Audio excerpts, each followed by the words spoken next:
ביום העצמאות, כוחות כיבוי האש של המחוז הצפוני יקיימו לראשונה מפגן ראווה ססגוני לקהל הרחב.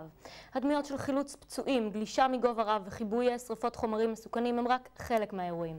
כתבתנו יעל געתון יצאה איתם לאימון אחרון, הגנרלית, לפני המופע המרהיב. הנה. החילוץ ההירואי הזה הוא אזעקת שווא, לא להיבהל. מדובר בתרגיל מסכם של יחידת כיבוי האש עמק יזרעאל לקראת מופע יום העצמאות בעפולה.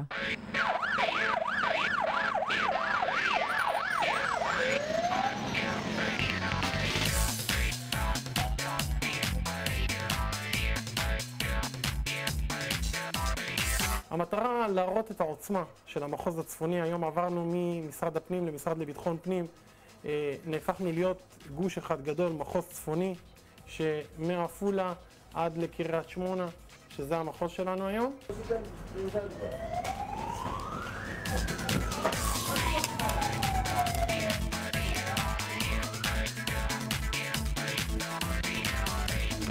זהו יום פתוח לקהל הרחב, במסגרתו כבאים מיחידת הכיבוי במחוז הצפוני בשילוב יחידות צה"ל יקיימו תצוגות תכלית של פעולות כיבוי.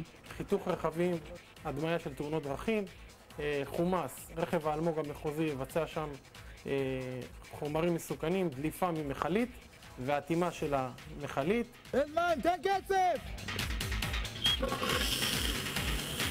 וואו, זה חזק! מה המרחק של הלהבות מאיתנו?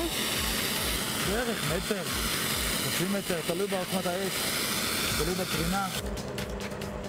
הכבאים כאן מאחוריי עומדים לגלוש מטה ולדמות חילוץ מבור. אנחנו עומדים בגובה 15 מטרים.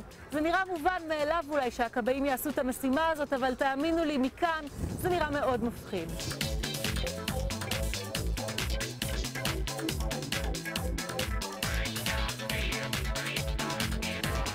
כמה טוב להיות שוב פעם על הקרקע.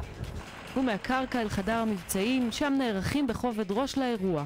חגיגות יום העצמאות בגרסה הלוחמנית. לגבי סד"כ של כוח אדם, אנחנו נצרף את זה במסמך אחר. קרוב ל-50 לוחמים שיבצעו את כל ההדמיות, הדרכות.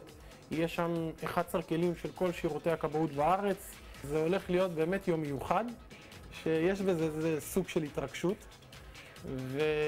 כי זה יום עוצמתי, וזו פעם ראשונה שזה נעשה ברמה ובעוצמה כזו.